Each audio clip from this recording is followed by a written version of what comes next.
भंते जी, आपको बताऊं, हम आपसे जानकारी लेना चाहते हैं। 26 नवंबर 2023 को इंटरनेशनल लेवल पे भिक्षु संघ बोध गया में इकट्ठा हो रहे हैं।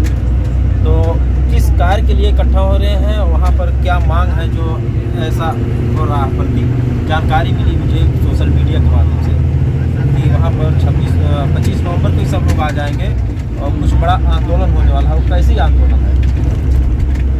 ये बुद्ध गया महाबोधि महाविहार है, सारे दुनिया के बौद्धों का केंद्र स्थान, जहाँ पर सिद्धार्थ गौतम बुद्ध बने थे बोधि वृक्ष के नीचे। वह स्थान जो है वो बौद्धों के हाथों में नहीं है, उसका मैनेजमेंट। तो इसलिए बोध गया टेम्पल एक्ट 1949 को समाप्त कर उसके जगह ये महाबोधि विहार जो है वह बौद्धों को सौंप दिया जाए। ये बिहार सरकार का 1939 का कानून है, 1949 का कानून है। ये 1949 का कानून ये भारत के संविधान निर्माण के पहले का कानून है और वह जो है बौद्ध विरोधी है, धम्म विरोधी है और वो तमाम शांति प्रिय लोग जो है स्वतंत्रता, न्याय, भाईचारे के विश्वास करने वाले लोगों का विरोधी है। क्योंकि उस बोध गया टेम्पल एक्ट 1949 के अनुसार आधे से ज़्यादा भागीदारी, माने उस कमेटी का प्रमुख जो है वो जिलाधिकारी गया का रहता है और जिलाधिकारी गया जो मजिस्ट्रेट है, डिस्ट्रिक्ट मजिस्ट्रेट गया, वो बोध गया टेम्पल कमेटी के पदेन अध्यक्ष होते हैं और वो हिंदू होते हैं। अभी 2013 में एक छोटा संशोधन करके हिंदू शब्द हटाया, फिर भी शब्द से नहीं है, क्योंकि गया जिला जो है वो गया जिले में महाबोधि विहार है जो सारे तमाम दुनिया के लोगों की सबसे बड़ी विरासत है, धरोहर है। तो वो बौद्धों की विरासत को बौद्धों के हाथ में लेने के लिए यह एक शांति यात्रा का कार्यक्रम संविधान दिवस पर रखा हुआ है 26 नवंबर को बुद्ध गया में। इस कार्यक्रम में तमाम देश विदेश के भी प्रतिनिधि आ रहे हैं और देश विदेश के लोग जानते नहीं हैं। हमारे ही भारत के बहुत से लोग नहीं जानते हैं कि इसका मैनेजमेंट बौद्धों के हाथों में है कि नहीं है, मालूम नहीं है। ये जितने दानदाता आते हैं वो दानदाताओं को भी मालूम नहीं है कि हम दान कहाँ दे के जा रहे हैं। तो इसलिए एक विशाल कार्यक्रम जो होने जा रहा है, ये बुद्ध गया के आंदोलन की शुरुआत तो अनागारी धम्मपाल ने 1891 में ही की थी। उस समय ब्रिटिश राज था, भारत में बुद्ध धम्म के नाम लेवा तक के नहीं थे, गिने चुने लोग जानते थे थोड़ा बहुत, जैसे कि रविंद्रनाथ टैगोर के पिताजी देवेंद्रनाथ ठाकुर और उस समय श्यामा प्रसाद मुखर्जी के पिताजी, ये तमाम लोग वो अनागारी धम्मपाल जी से जुड़े हुए थे। अनागारी धम्मपाल जी श्रीलंका से आए थे और आकर के उन्होंने महाबोधि सोसाइटी नाम की संस्था भारत में स्थापित की और उसके माध्यम से ये भारत में पड़े हुए जितने भी अवशेष है जो जमीन में गड़प थे या खुदाई में निकले थे, इन सारे स्थानों का जीर्णोद्धार करने का काम अनागारी धम्मपाल जी ने पूरा जीवन भर किया भारत में। 1933 तक के वो जिंदा थे और उन्होंने इस आंदोलन को कानूनी रूप से चलाया। उस समय भारत में बौद्धों की संख्या नहीं के बराबर थी और जो थे उस समय कम्युनिकेशन के साधन भी नहीं थे और अलग अलग राज्यों से लोग आ भी नहीं पाते थे। उन्होंने एक अंतर्राष्ट्रीय परिषद का आयोजन किया था, अंतर्राष्ट्रीय आयोजन किया था 1891 में। तो उस समय लंका से, बर्मा से, थाईलैंड से, लाओस से, कंबोडिया से, नेपाल से ये तमाम बौद्ध लोग आए थे 1891 में और ये महाबोधि विहार जो है वो बौद्धों के हाथों में दे देना चाहिए, उसको लेकर के मीटिंग करते थे। तो धीरे धीरे उनके जीवन भर उन्होंने प्रचार करने के बाद महाबोधि विहार का जीर्णोद्धार वगैरह होने के बाद 1933 से में जब डेथ हो गई उनकी अनागारी धम्मपाल जी की, तो उनके जो कार्यकर्ता लोग अलग अलग देशों में थे, उन्होंने फिर आवाज़ उठाई। गया के कांग्रेस के अधिवेशन में 1922 में अनागारी धम्मपाल उस समय जीवित थे, तो अनागारी धम्मपाल ने ये मांग रखी थी कि बौद्धों का स्थान बौद्धों के हवाले करो। तो तब गांधी जी ने कहा था कि देश को आज़ाद हो जाने दो। देश आज़ाद हो जाने के बाद ये बौद्धों की प्रॉपर्टी, बौद्धों को सौंप दी जाएगी।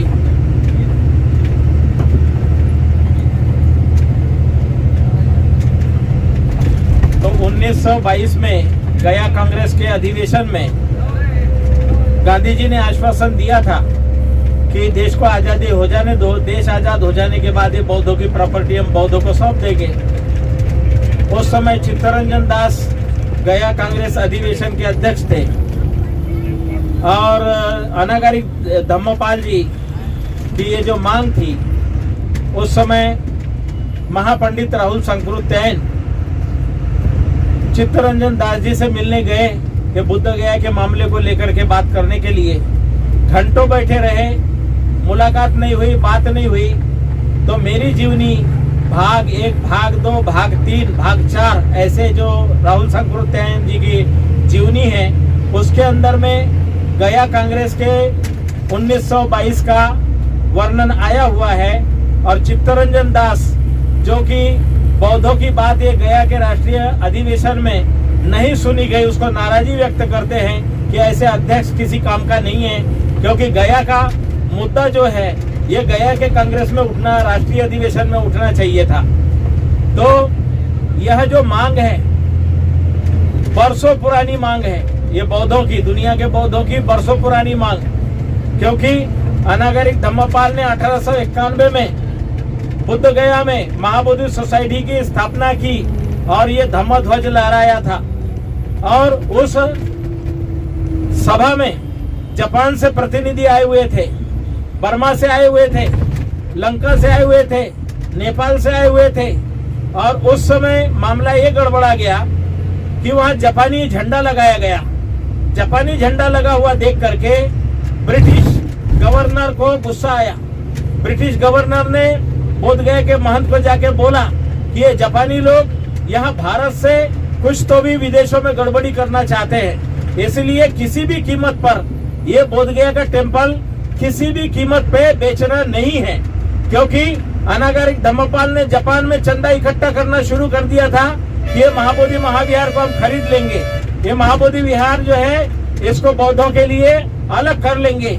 तो ये जापानी झंडा 1891 में जो अंतर्राष्ट्रीय बौद्ध परिषद बोध गया के अंदर अनागारी धर्मपाल ने आयोजित की थी, उसमें जापानी झंडा देख करके ब्रिटिश गवर्नर बौखला गया और उसने जाके जो बोध गया का महंत था उसको कहा कि इसको नहीं बेचना है, किसी भी कीमत पे नहीं बेचना है। मामला वहीं से गड़बड़ा गया। अनागारी धम्मपाल जी ने इस मामले को लेकर के प्रिवी काउंसिल, माने जैसे सुप्रीम कोर्ट आज होता है उस तरह से प्रिवी काउंसिल होती है और जिसका संचालन लंदन से होता था, ये मामला उस समय प्रिवी काउंसिल में लड़ा गया। लेकिन जो लड़ने वाले थे वो उस समय में बौद्धों के प्रतिनिधि नहीं थे, बौद्ध नहीं थे। ये श्यामा प्रसाद मुखर्जी जो हिंदू महासभा जनसंघ जिन्होंने बनाया, इनके पिताजी आशुतोष मुखर्जी थे। और उस समय ब्राह्मणों की ही भीड़ महाबोधि सोसाइटी बनी थी, उसमें थी। और चटर्जी, बनर्जी, मुखर्जी, यही सब लोग महाबोधि सोसाइटी के मेंबर बने हुए थे। और इन्होंने दुनिया में फैल करके जो बाबा साहब जो बुद्ध धम्म की क्रांति करना चाहते थे, उस क्रांति को रोकने का काम किया। जिसमें कि जो गुजरात में जिन्होंने सबसे ज्यादा काम किया, ऐसे त्रैलोक्य बौद्ध महासंघ के संस्थापक वेस्टर्न बुद्धिस्ट वर्ल्ड, जो वेस्टर्न बुद्धिस्ट ऑर्डर जो संस्था उन्होंने बनाई थी इंग्लैंड से, ऐसे संगरक्षित जी जो महाबोधि सोसाइटी में एडिटिंग का काम करते थे कलकत्ता में, तो वो काम कर रहे थे।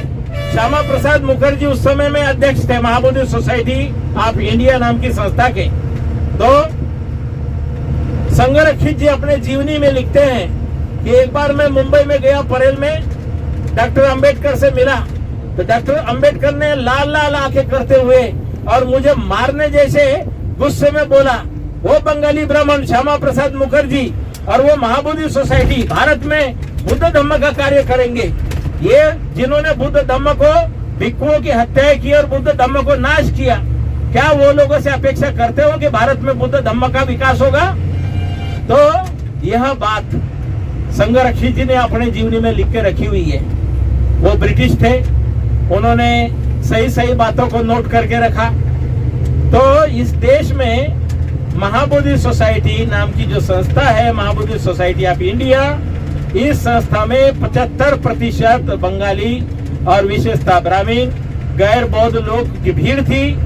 बुद्ध गया के महाबोधि महाविहार में मैं भिक्षु प्रभारी, सुपरिटेंडेंट और साथ ही बौद्धों का पहला सेक्रेटरी, ये 3 पदों पर काम करते समय में एक बार कलकत्ते में ये जो परिषद हुई इनकी महाबोधि सोसाइटी की, उसमें गुजरात से आए हुए लोगों में डॉक्टर पीजी ज्योतिकर साहब और उनके सहयोगी साथीगण, उस समय मुंबई से हरीश रावलिया साहब और उनके साथीगण, तमाम जो भी महाबोधि सोसाइटी के पदाधिकारी जहां जहां थे वो गए हुए थे। और एक सांसद, भूतपूर्व सांसद जो कि दुनिया में नहीं है, वो एक पत्रिका निकालते थे दिल्ली से, उनका नाम था चंद्रपाल सैलानी। चंद्रपाल सैलानी साहब ने झगड़ा किया कलकत्ता की परिषद में और कहा कि 75% गैर बौद्धों की संस्था, ये कैसे भारत के बौद्धों की संस्था हो सकता है। तो वहां पर प्रस्ताव पारित करवाया कि 75% बुद्धिस्ट होने चाहिए, जबकि वहां पर 75% नॉन बुद्धिस्ट होते थे। तो ये जो सच्चाई है, आज बुद्ध गया महाबोधि महाविहार मुक्ति आंदोलन के बीच में मेरा जन्म हुआ। 1993 से आज तक मैं उसी का काम कर रहा हूँ कि अनागरी धम्मपाल जी ने 1891 में जो महाबोधि महाविहार के मुक्ति के लिए शुरू किया था काम, और ये महाबोधि महाविहार खरीदने के लिए जापान में चंदा किया था। इसी महाबोधि महाविहार की वजह से बर्मा में जो उन्होंने सभा की, उस सभा में कहा है कोई भारत में बुद्ध धम्म के उद्धार के लिए आगे आने के लिए, कोई काम करने के लिए है कोई भंते बनने के लिए। तब 2 लोगों को श्रामनेर बना के बर्मा से भारत लेके आए थे। तो अनागरी धम्मपाल जो है, उन्होंने चंदा और सूर्या नाम के 2 श्रामनेर लेके आए थे। उसमें से सूर्या का क्या हुआ पता नहीं, लेकिन वो श्रामनेर चंदा बाद में चंद्रमणि के गुरु के रूप में मशहूर हुए। और गुरु चंद्रमणि जी ने, जिन्होंने कुशीनगर में महापरिनिर्वाण भूमि को सुरक्षित किया और कुशीनगर में धर्मशाला निर्माण की, नेपाल में ढेर सारी गुरुमाओं का निर्माण किया, जो गुरुमाएं दीक्षा लेती थी, पिंक कलर का जो गुलाबी वस्त्र पहनती है, ढेर सारी धम्मावती गुरुमा उनकी प्रमुख थी। तो नेपाल में बुद्ध धम्म को जो चालना दी और भिक्षुनियों का विहार लुम्बिनी में बनवाया, और नेपाल की शाक्य परिवार की गुरुमाओं ने दान देकर के नेपाली धर्मशाला का निर्माण कुशीनगर में किया है। और हमारे पूज्य गुरुजी भदंत ज्ञानेश्वर महाथेरा जो गुरु चंद्रमणि जी के उत्तराधिकारी है, और उन्होंने अभी बहुत पूरा जीवन लगा करके कुशीनगर के अंदर में ढेर सारे विहारों का, धर्मशाला का, गेस्ट हाउस का निर्माण किया। और साथ ही साथ गुरु चंद्रमणि जी के नाम से जहां तहां, जैसे हम नेपाल में एंटर करते हैं, जैसे भैरवा बॉर्डर पार करते हैं, तो बाएं हाथ पे हमने गुरु चंद्रमणि जी के नाम पे बनाया हुआ धर्मशाला देखी है। और हमारे गुरु भाई महेंद्र है, गुरु भाई चंदीमा है, गुरु भाई और भी हमारे जहां तहां हैं, उन्होंने श्रामनेर प्रशिक्षण के केंद्र खड़े किए, गेस्ट हाउस का निर्माण किया आने वाले उपासकों के लिए।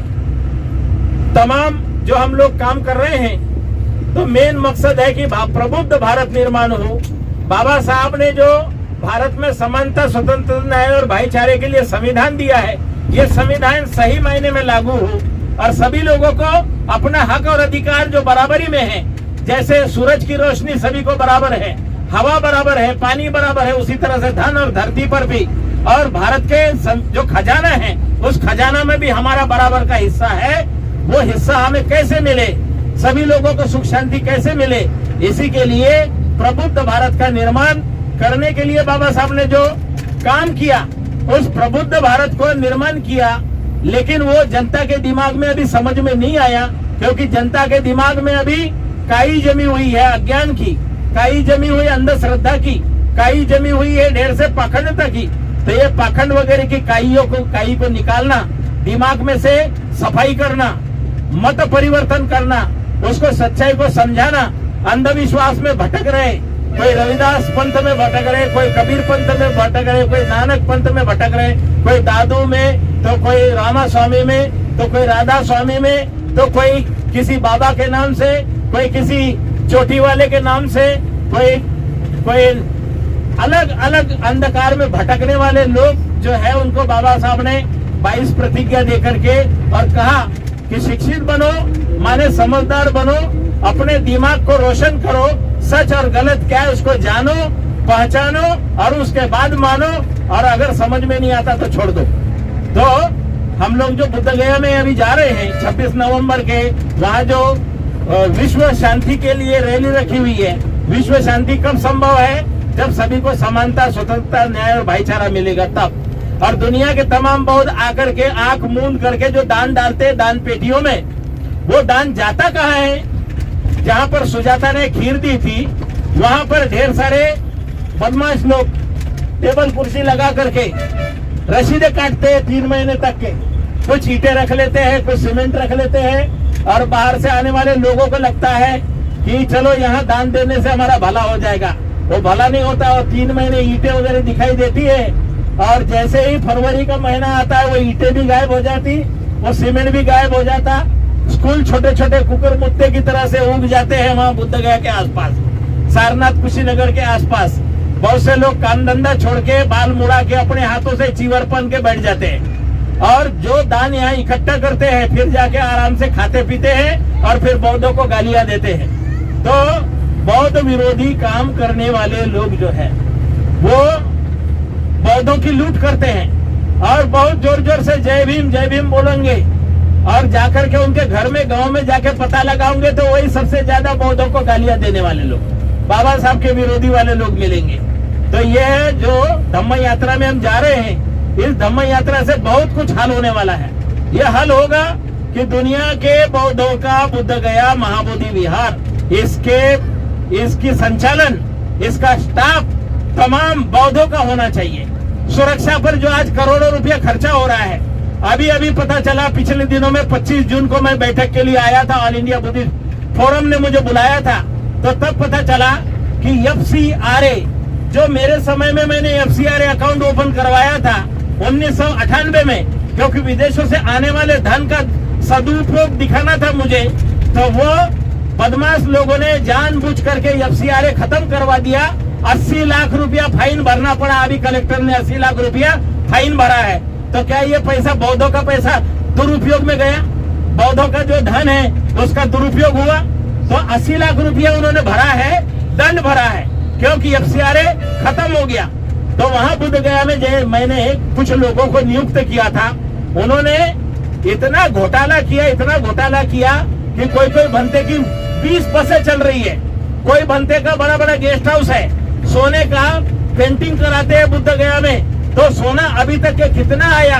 अगर वो सोना सही में लगा होता तो महाबोधि विहार में जो बुद्ध की मूर्ति है, वो बुद्ध की मूर्ति पूरी सोने से भर गई होती, उसमें जगह नहीं दिखाई देती। लेकिन सोने के पेंटिंग करने के नाम पे लोगों ने दुनिया के बौद्धों को लूटा है।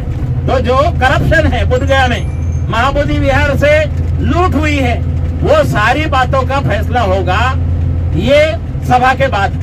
क्योंकि मिसमैनेजमेंट रोकना, हमारे दान का दुरुपयोग रोकना, क्योंकि हम जब पुण्य पारमिता करने के उद्देश्य से, दान पारमिता करने के उद्देश्य से दान देने जाते हैं, अगर उस दान को कोई शराब पी करके कोई बुरे कामों में अगर लगा देता है, तो दानदाता को भी उसका पुण्य जो है नहीं मिलता है, वो भी पाप का भागी होता है। तो इसलिए हम लोग महाबोधि महाविहार जो है उसका मैनेजमेंट बौद्धों के हाथों में हो।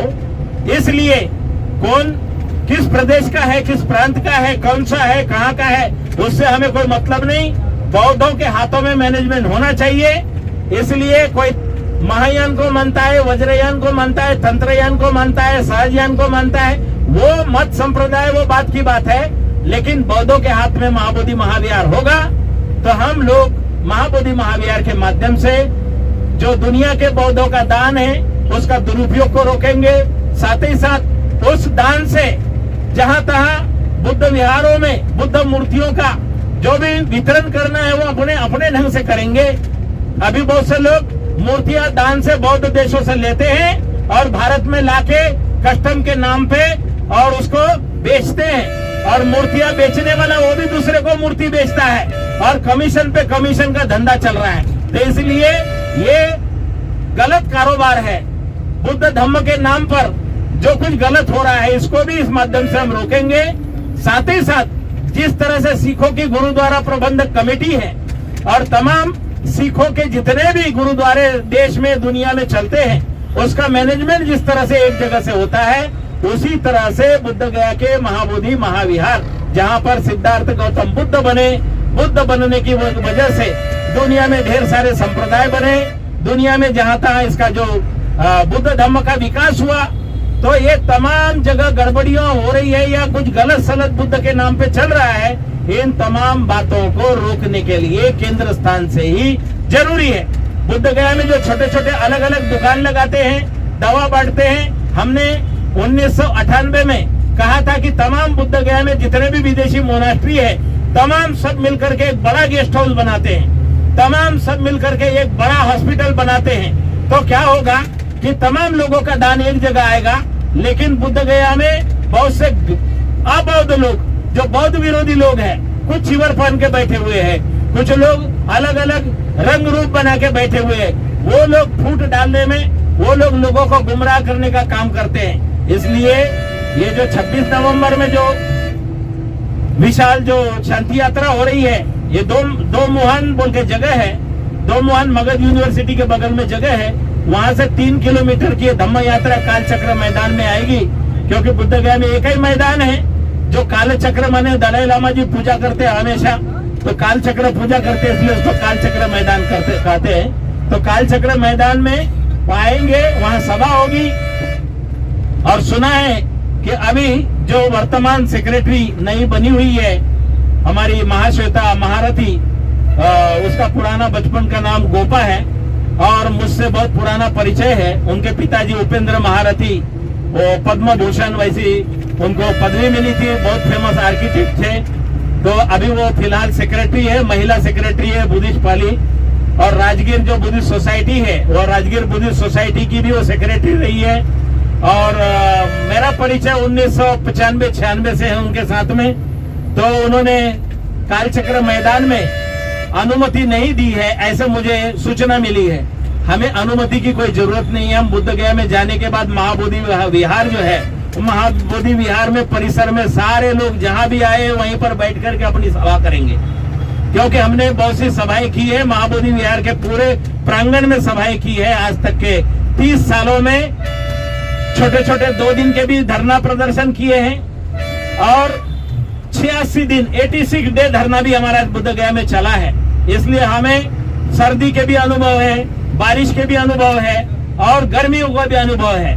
तो इसलिए 30 साल से हमने आंदोलन चलाए हैं, शांति यात्राएं चलाई है।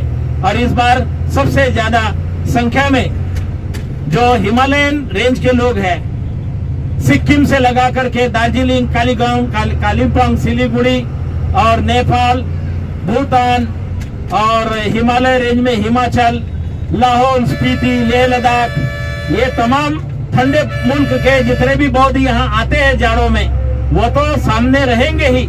साथ में आंध्र प्रदेश, तमिलनाडु, केरला, मद्रास, छत्तीसगढ़, बिहार और झारखंड, मध्य प्रदेश, गुजरात के भी, सौराष्ट्र से भी लोग आ रहे हैं और गुजरात के तमाम प्रांतों से भी प्रतिनिधि लोग आ रहे हैं। साथ ही महाराष्ट्र के अलग अलग हमारी जो शाखाएं हैं बुद्ध गया महाबोधि महाविहार मुक्ति आंदोलन की और तमाम भिक्खु महासंघ, भिक्खु संघ, तमाम भंतेगण भी अपनी अपनी हाजिरी लगाएंगे।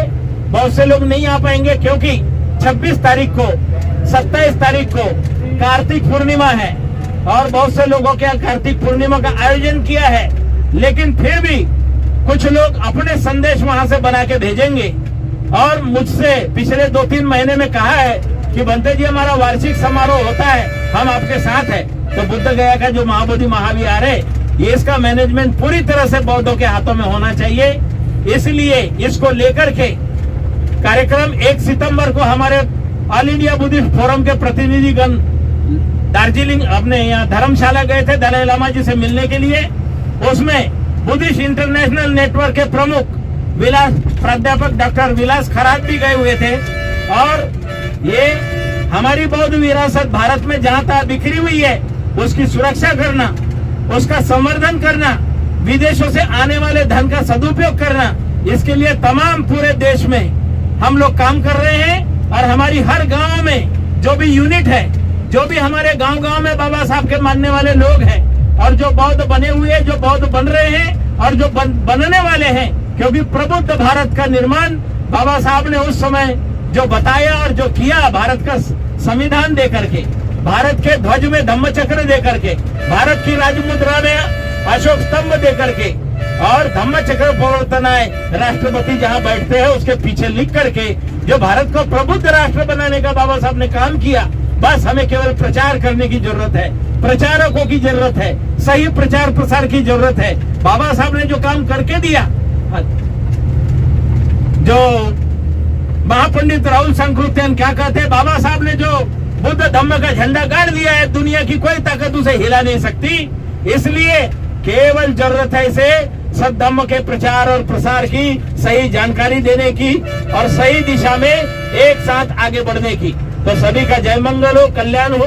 और ये जो चैनल के माध्यम से आपने जो मुझसे सवाल पूछा कि महाबोधि महाविहार का जो आंदोलन आप चला रहे हैं, इससे क्या होगा? इससे देश में सुख शांति का निर्माण होगा, इससे सद्धम्म की वृद्धि होगी। और जो लोग केवल विपस्सना को ही सही मानते हैं कि विपस्सना ही सब कुछ है, विपस्सना ही सब कुछ नहीं है। बाबा साहब ने दी हुई 22 प्रतिज्ञा जब तक नहीं लेते हैं, जब तक के सरकारी रिकॉर्ड में बौद्ध बोल करके घोषित नहीं करते हैं, तब तक के वो बौद्ध नहीं है, चाहे वो कोई भी हो।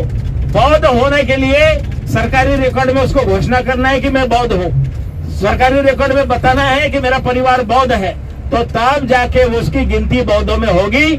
और बौद्धों की संख्या जब भारत में बढ़ेगी, तो तब ही पंचशील, अष्टशील, दशशील और शीलों के ऊपर में लोग जो शीलवान होंगे, चरित्रवान होंगे, तो भारत जो है महान सम्राट अशोक का प्रबुद्ध भारत निर्माण होगा। सभी लोग सुख शांति से जिएंगे। इसलिए धर्म और संप्रदाय ये सबसे हट करके महाराजा अशोक ने जो सद्धम्म को स्थापित किया, महाराजा अशोक के समय न इस्लाम था, न महाराजा अशोक के समय तो क्रिश्चियनिटी थी, न कोई सिखिज्म था।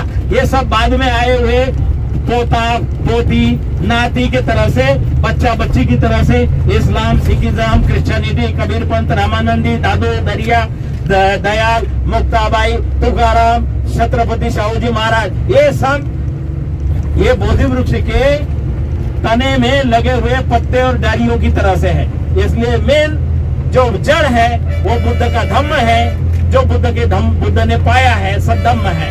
वो सद्धम्म के कारण तमाम लोग बुद्ध धम्म संघ को अनुसरण करते हैं और अपने जीवन में खुशहाली पाते हैं। तो आज इस धम्म यात्रा के माध्यम से हमारे तमाम गुजरात के उपासक, जो गुजरात बुद्धिस्ट अकादमी और बनास बुद्ध विहार पालनपुर, इसके संयुक्त प्रयास से लगभग 25 लोग, 18 लोग पालनपुर क्षेत्र से और बाकी के जो लोग हैं वो अहमदाबाद क्षेत्र से है। तमाम इसमें पुराने पदाधिकारीगण जो है, आयुष्मान, अमृत प्रियदर्शी, कमला प्रियदर्शी और इस गुजरात बुद्धिस्ट अकादमी के अध्यक्ष आयुष्मान बीरेन कौशल और उनकी आयुष्मती और आयुष्मान रमेश बैंकर महामंत्री जी और सी के परमार छगन भाई और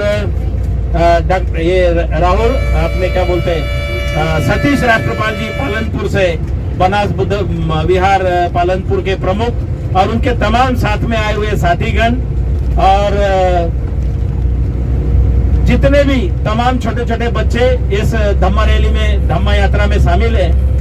और ये संदेश मैंने बताया कि महाबोधि महाविहार जो बौद्धों का है, वो बौद्धों के हाथों में उसका मैनेजमेंट होना चाहिए, जिससे बौद्ध विरासत सुगरूप होगी, बौद्ध विरासत बचेगी।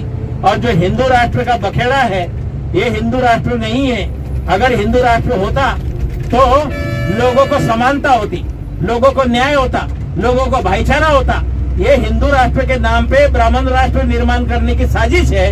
इस साजिश से तमाम लोगों को सावधान करना हमारी जिम्मेवारी है। कोई कहता है कि हम हिंदू राष्ट्र बना रहे, किसका राष्ट्र बना रहे? राष्ट्रपति हिंदू, प्रधानमंत्री हिंदू सम्राट और तमाम जितने भी है तमाम पदों पर जितने भी जिले से लगा करके शासन और प्रशासन, राम मंदिर का निर्माण बनाने वाले तमाम लोग जितने भी है सारे मनुवादी ब्राह्मण बैठे हुए हैं। और वो कौन से हिंदू राष्ट्र की बात करते हैं? ये प्रबुद्ध राष्ट्र है, महान अशोक का भारत है, जम्बू द्वीप है और विशाल भारत है। इसलिए ये जो पाखंडी जो लोग झूठ फैला रहे हैं, तो जो समानता विरोधी है, जो बहुजनों के माने इस देश के 90% विरोधी है। बाबू जगदेव प्रसाद कुशवाहा उन्होंने कहा था 100 में 90 भाग हमारा, राज तुम्हारा नहीं चलेगा। तो जो बिहार की धरती से ललकारा था बाबू जगदेव प्रसाद, जो बिहार के लेनिन थे, उन्होंने कहा था कि 100 में 90 भाग हमारा, राज तुम्हारा नहीं चलेगा। तो 100 में जब तक हमारा भाग जो है, हमारी भागीदारी कायम नहीं हो जाती, तब तक के ये हमारा जो प्रयास है बहुजन हिताय बहुजन सुखाय का, ये जारी रहेगा। और चाहे हम इस आंदोलन में मर जाए तो हमारी अगली पीढ़ी के लोग सच्चाई के लिए, न्याय के लिए लड़ते रहेंगे।